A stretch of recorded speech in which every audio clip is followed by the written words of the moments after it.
What's up, everyone? I go by Margis, and welcome to my show. Fuck it, that's what we do.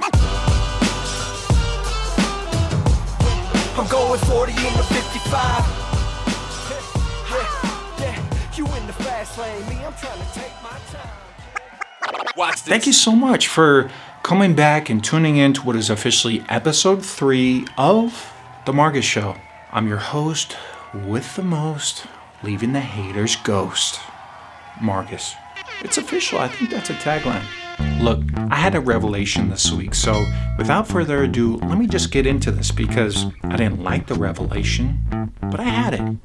The revelation is this. Pre-quarantine traffic is back. It's back, folks. I'm telling you, we're talking 2019 levels of traffic.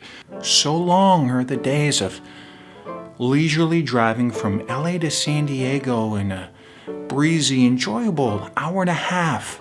I'ma leave the door open. I'ma leave the door open. I drove down and made that same exact trip this Saturday with my girlfriend in what I would consider a nail-biting, tumultuous, 3-hour bumper-to-bumper experience with her needing to pee and a palpable frustration building in the car the entire time. I thought you said you didn't want it. I didn't say that. I just said, I didn't know the others. So just take it into account. You're going to experience traffic. Maybe go prepared. Bring some road snacks. All right, let's be real. Because as I'm having this revelation, something else is coming to mind, and that is this. For as difficult as quarantine has been, and let's be real, it's had its moments, so many moments. It has been convenient for this one thing. As an excuse to getting out of hanging out with people that we don't want to hang out with. We've all got them. The friend who invites you out to a restaurant and unfairly splits the bill when all you had was a goddamn water and an appetizer because the potato skins looked good. Because it had the fresh chives on it and some good sour cream. What did they get? They didn't just get 3 cocktails. They got 1 different cocktail each time that they ordered, and they made special requests about said cocktails. And then, will $20 do it?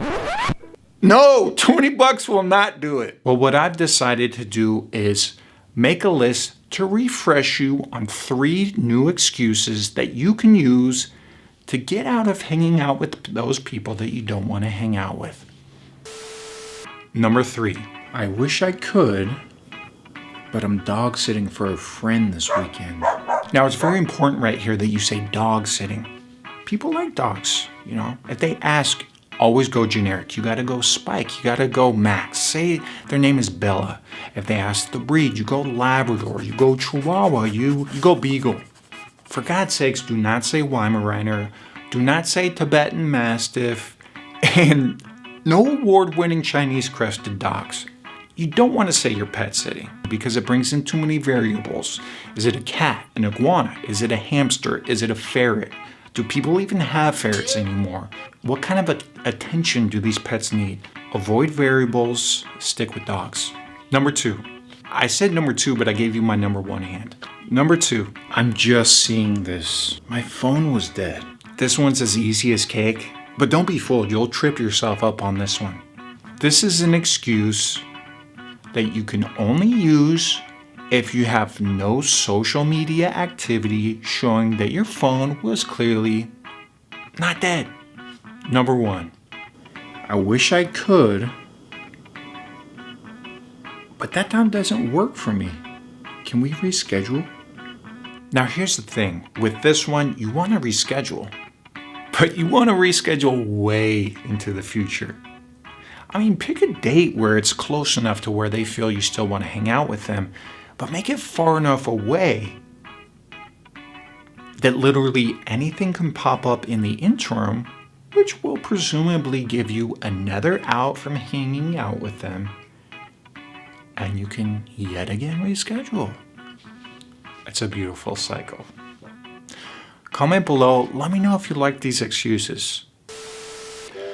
So for me personally, I've been spending the majority of quarantine living with my girlfriend. It's been a first-time experience for me.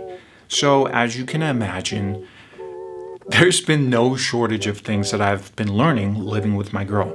Here are my top 5 things that I've learned living with my girl during quarantine. Number 5. I learned that I needed a 12-step skincare routine performed twice daily. That when I was performing said routine, that I would have to go in the correct direction. Relax your face. That I would have to apply with precise amounts of pressure. Number 4. I learned that my funky home decor ordained with thrift store finds and makeshift furniture and 70s relics would eventually erode away into I guess what I would consider a pastel-themed Pinterest board. I mean, they're great. So, most of them are great. Yeah, I enjoy it, but... Number 3. I learned that the amount of hair that you're gonna see in a shower is gonna make you feel like there's a small woodland creature living in there and inhabiting the walls, and that it's gonna span all 4 corners of the shower. And at that point, it almost becomes normal. So much hair everywhere. Number 2, I learned that I would have the blanket stolen from me every night. And that my 5'2" girlfriend would take up 80% of our bed, but that she would be nice enough to leave me with a paltry sliver, which would be enough room to roll over in, but only if I was rolling to my left. Because if I rolled to my right, I would be on the floor. Number 1, lists. Lists. Grocery lists, errands lists, to-do lists, not to-do lists. A list to remember to make a list. Everything's a list because life is chaos without a list, and a list brings order. And if you can't tell, I'm dating a Virgo. How do you suppose she's going to feel about this? She's in love with you, you know. She's gonna hate me when she sees this. Hey, look, we're just having fun here, right? Look, if you like this, comment below. Let me know if there was something that I missed. Speaking of my girlfriend, we had a great weekend. We were chilling. We were actually watching cartoons. In this week's musical segment, I decided, hey, let's relive some of our favorite cartoons. So that's what I'm doing. In this week's musical segment, wrap it up. Here's a walk down memory lane of some of our favorite 90s cartoons. When it comes to cartoons, I've got a couple faves.